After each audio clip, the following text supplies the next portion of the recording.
Hello दोस्तों, मैं संदीप कुमार गुप्ता पाई coaching में आपका एक बार फिर से स्वागत करता हूं। आई होप आप लोग सब लोग अच्छे होंगे।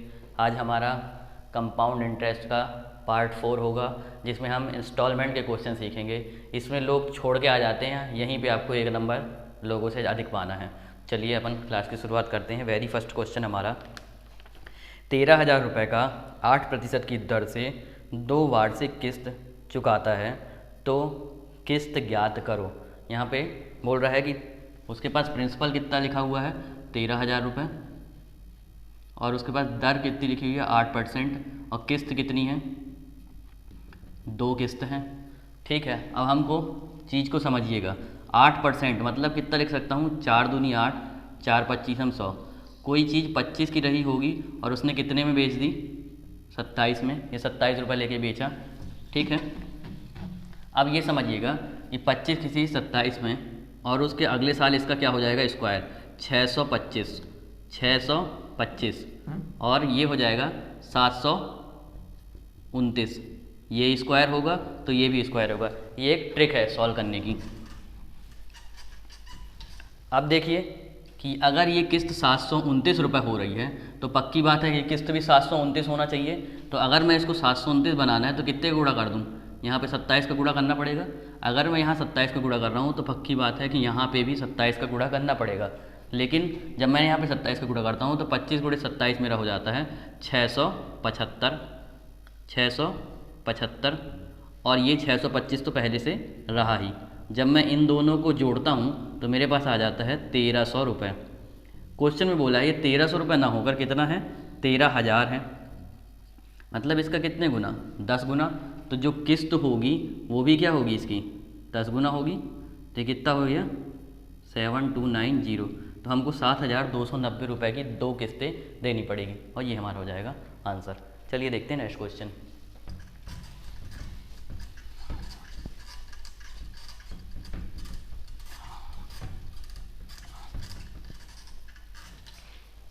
अगला क्वेश्चन बोलता है 12,750 रुपये 4% की दर से 2 वार्षिक किस्त चुकाता है, तो किस्त ज्ञात करो। इस बार हमको मूलधन कितना लिखा हुआ है 12,750 रुपये, दर हमको लिखा हुआ है 4%, और किस्त कितनी है 2 किस्त हैं। ठीक है, देख लेते हैं 4% मतलब कितना हो गया 4 एकम और 4 25 25 की चीज़ कोई रही होगी और कितने में गई वो 26 में, 1 रुपये फ़ायदा लेके। लेकिन वो अगले दूसरे साल 2 किस्त की बात कर रहा है, तो ये क्या हो गई 625, और ये हो गया 676। अब किस्त दोनों सेम ही होगी, ये 676 है तो ये भी 676 होनी चाहिए। मतलब इसमें कितने गुणा कर दूँ 26 का, तो ये दोनों किस्त बराबर हो जाएंगी। जब इसमें 26 का गुणा कर रहा हूँ तो इसमें भी 26 का गुणा करना पड़ेगा। तो ये 600 कितना हो गया 50, और इसमें हो गया 625 पहले से दिया हुआ। इन दोनों को मैं जोड़ देता हूँ तो कितना हो गया ये 5, 7 और 12। ये 1275 ना होकर क्वेश्चन में कितना लिखा हुआ है 12,750। 12,750 इसका कितने गुना 10 गुना। तो ये भी क्या होगा इसका 10 गुना ही होगा। तो 6,760 रुपये की हमारी क्या हो जाएगी वार्षिक किस्त बन जाएगी इसकी। ठीक है, चलिए देखते हैं नेक्स्ट क्वेश्चन।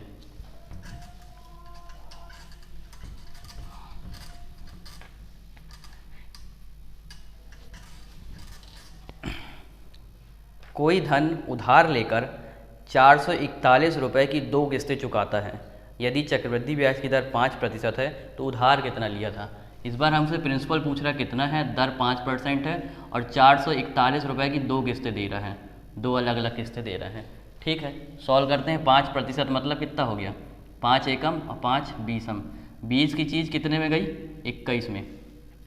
अगले साल 2 किस्तें दिया है ना, तो ये कितने की हो जाएगी, इसका स्क्वायर 400 और इसका स्क्वायर 441। लेकिन किस्तें दोनों बराबर होनी चाहिए क्योंकि 2 किस्तें दिया है। तो इसमें मेरे को कितने गुणा करना पड़ेगा 21 का गुणा, तभी तो ये दोनों किस्तें बराबर होंगी। जब मैंने इसमें 21 का गुणा किया तो इसमें भी 21 का गुणा करना पड़ेगा। मतलब मैंने 21 दूनी कितना हो गया ये 42, 420, और ये पहले से 400 रहा ही, दोनों जोड़ूंगा तो 820 रुपये होता है। क्वेश्चन में बोला है कि किस्त 441 ही है, मतलब इसका कितने गुना 1 गुना, तो इसका भी कितने गुना होगा 1 ही गुना। 820 रुपये मेरे पास क्या आ जाएगा मूलधन, ये हमारा हो जाएगा प्रिंसिपल। यही होगा हमारा आंसर। चलिए देखते हैं इसी में नेक्स्ट क्वेश्चन।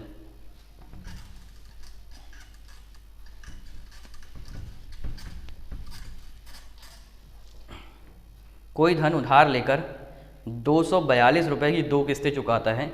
यदि ब्याज की दर 10% है तो उधार कितना लिया गया था। उधार मूलधन पूछ रहा है, दर और 242 रुपये की 2 किस्तें हैं, मतलब हर बार कितना दे रहा है वो 242 रुपये। 10%, इसको अगर मैं सॉल्व करूँगा तो 1/10 आएगा। 10 की चीज़ कितने में हो गई, 11 में।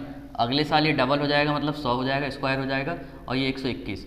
अब किस्त होनी चाहिए बराबर, ये 121 है तो ये भी 121 होनी चाहिए, मतलब इसमें कितने गुणा कर दूँ 11 का, तो इसमें भी मेरे को 11 गुणा करना पड़ेगा, तो ये हो गया 110 और ये हो गया 100। ये टोटल मेरे पास हो गया 210 हो गया।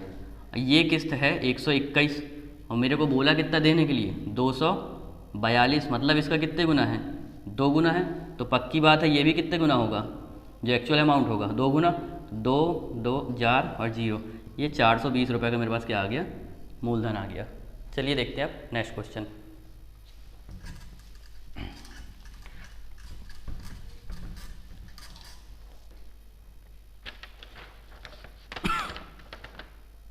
₹2275 का 20% की दर से 3 किस्तें चुकाता है, तो किस्त ज्ञात करूँ। इस बार अभी तक 2 देख रहे थे, अब यहाँ पे किस्तें हमारी कितनी हो गई हैं, 3 किस्तें।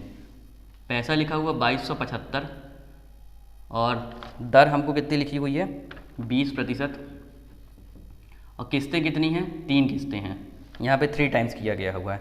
ठीक है, तो देख लेते हैं 20% मतलब कितना हो गया 20/100, 20 एकम और 20 पंजे, 5 की चीज़ कितने मिली होगी 6 में। ठीक है, अब ये 5 अगले साल कितना हो जाएगा, स्क्वायर हो के 25, और ये कितना हो जाएगा 36, और ये अगले साल कितना हो जाएगा 5 का क्यूब 125, 5 का क्यूब 125 और 6 का क्यूब 216। लेकिन जो किस्त होगी वो ऑलवेज बराबर होगी ना, तो जब ये 216 है तो ये वाली भी 216 होने चाहिए, तो इसमें 6 का गुणा कर दूँ 216 हो जाएगा, और जब ये 216 है तो इसमें अगर मैं 36 का गुणा करूँगा तो ये भी 216 हो जाएगा। अब तीनों किस्तें मेरी क्या हो गई हैं, बराबर हो गई, इसमें कोई डिफरेंस नहीं है। जब इसमें 36 का गुणा किया हूँ तो इसमें भी मेरे को 36 का गुणा करना पड़ेगा, तो 36 पंजे हो गया मेरे पास 180। इसमें 6 का गुणा किया हूँ तो इसमें भी 6 का गुणा करूँगा तो ये हो गया 25 छक्का 150, और यहाँ पे 125 तो रहा ही। इनको जोड़ लेता हूँ, ये हो गया 5, 8 और 2 10, 5 15 की 5, हाथ लाई 1, 1 2 3 और 1 ये 4, 455 रुपये मेरे पास हो रहा है। किस्त है कितनी 216। बोलता है कि मेरे पास कितना रुपये रहा टोटल, पहले 2275, मतलब इसका कितने गुना है 5 गुना, तो जो किस्त होगी वो भी मेरी क्या होगी, इसकी 5 गुना होगी। तो 5 छक्का 30 की 0, हाथ सिलाई 1, 5 एकम 5 और 3 8 और 5 दूनी 10, 1080 रुपये किस्त होगी। 5 छक्का 30 की 0, हाथ सिलाई 3, 5 एकम 5 3 8, 5 दूनी 10, ये हमारा हो गया आंसर। 1080 रुपये इसकी हर साल की क्या हो जाएगी, किस्त हो जाएगी। चलिए देखते हैं इसी में नेक्स्ट क्वेश्चन।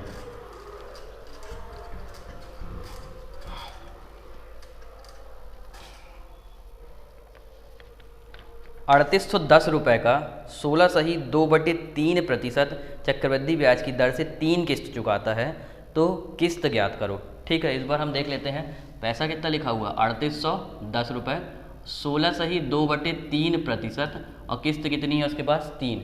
16.2/3% को मैं अगर सॉल्व करता हूँ तो 16 3 48 और 2 हो गया 50, तो 50 बटे मेरे पास हो रहा है 3, और प्रतिशत के लिए कितना लिखूँ 1/100, 50 एकम 50 दूनी, यहाँ पे मेरा कितना हो गया 1/6।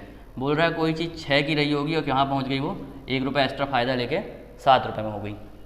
3 किस्त बोला है तो 16 का स्क्वायर कितना होगा 36, और 7 का स्क्वायर कितना हो जाएगा 49। फिर तीसरी किस्त में 6 का क्यूब हो जाएगा 216 और ये हो जाएगा 343। हमको मालूम है कि किस्त बराबर ही होगी और कोई ऑप्शन नहीं है हमारे पास, तो इसमें 7 का गुणा करूँगा तब ये 343 हो जाएगा, और इसमें मैं 49 का गुणा करूँगा तो ये भी 343। तीनों किस्त क्या हो गई बराबर, मतलब अब मैंने इसमें 49 का गुणा किया तो इसमें भी 49 का, और इसमें भी 7 का गुणा किया हूँ तो 7 का गुणा। अब इसमें गुणा कर लेते हैं, 6 नम्मा 54 की 4, हासिल आई 5, 6 चौको 24, 24 6 नारी 54 की 4, हासिल आई 5, 6 चौको 24 और 5 29, 294, 7 छंग 42 की 2, हासिल आई 4, 7 तियाँ 21, 21 और 4 25, 252, 7 छंग 42 की 2, हासिल आई 4, 7 तियाँ 21 और 4 25, और यहाँ पे 216। मैं इनको जोड़ लेता हूँ, 6 4 10 2 12 की 2, हासिल आई 1, 9 और 1 10, 6 16 की 6, हासिल आई 1, और ये हो गया 762। इसमें क्वेश्चन में बोला है ये 762 ना होकर कितना लिखा हुआ है 3810, जो कितने गुना है इसके 5 गुने के बराबर है। तो जो एक्चुअल राशि होगी किस्त वाली वो भी 5 गुना होगी। 5 तियाँ 15 की 5, हासिल आई 1, 5 को 20 और 1 21 की 1, हासिल आई 2, 5 तियाँ 15 और 2 17, 1715 रुपये की मेरे को 3 साल की किस्त बनेगी, जो हमको अलग अलग देना पड़ेगा। चलिए देखते हैं इसी में नेक्स्ट क्वेश्चन।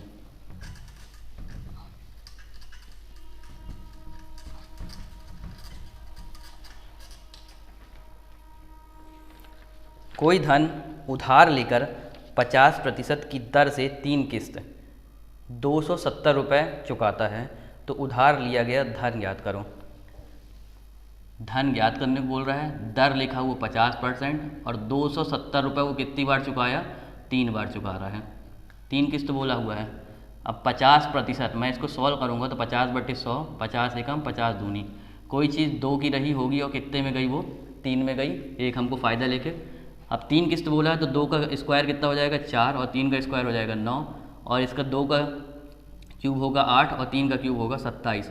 लेकिन किस्त तो बराबर होनी चाहिए, तो इसमें 3 का गुणा करूँगा 9 3 27 बराबर हो जाएगा, और इसमें अगर मैं 9 का गुणा करता हूँ तो 9 3 27, ये तीनों किस्त बराबर हो गई हैं। अब जब मैंने इसमें 9 का गुणा किया तो इसमें भी 9 का गुणा करना पड़ेगा, इसमें 3 का किया तो इसमें भी 3 का, तो 9 दूनी कितना हो गया यहाँ पे 18, 4 तियाँ यहाँ पे हो गया 12 और ये हो गया 8, 18 और 20, 8 2 10, 8 18 की 8, हासिल आई 1, ये हो गया मेरे पास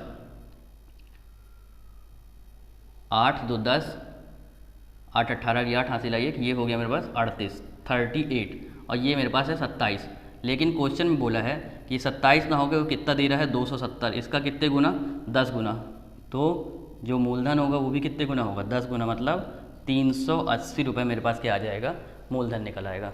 चलिए देखते हैं नेक्स्ट क्वेश्चन।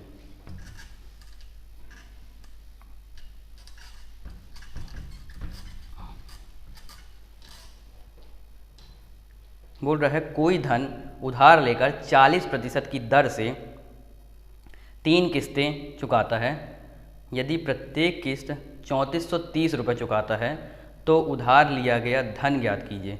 ठीक है, बोल रहा है कि उधार कितना लिया गया है ये ज्ञात करना है अपन को। दर कितनी लिखी हुई है 40% और किस्त कितनी है 3430 रुपये, 3 बार चुकाया है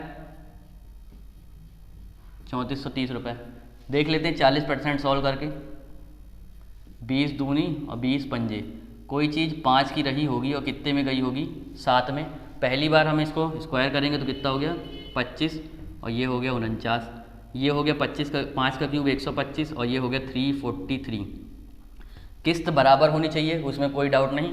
तो इसमें मेरे को 7 का गुणा करूँगा तो 343 हो जाएगा और इसमें 49 का गुणा करूँगा तो 343। जब मैंने इसमें 49 का किया है तो इसमें भी 49 का गुणा करूँ तो 5 नाम 45 की 5, हासिल आई 4 और 5 चौको 20, 4 24, 245 हो गया। यहाँ पे मैं 7 का गुणा करूँगा 25 सत्ते हो गया 175 और यहाँ पे 125 तो रहा ही, सबको जोड़ देता हूँ 5 5 10, 5 15, 5 हासिल आई 1, 7 3 10, 4 14 की 4, हासिल आई 1, 2 2 4 और 1 5, 545 रुपये हो रहा है। किस्त बोलता है कि 343 ना हो गए 3430, मतलब इसका कितने गुना हो रही है 10 गुना। तो जो वास्तविक चीज़ होगी वो भी कितने गुना होगी, मूलधन 10 गुना होगी। 5450, 5450 रुपये इसका मूलधन प्रिंसिपल आ जाएगा, यही हो जाएगा हमारा आंसर। आई होप आपको ये इंस्टॉलमेंट के क्वेश्चन आसानी से समझ में आए होंगे। चलिए आज की क्लास यहीं पे समाप्त करते हैं। चैनल को लाइक करें, सब्सक्राइब करें एंड शेयर करें। धन्यवाद।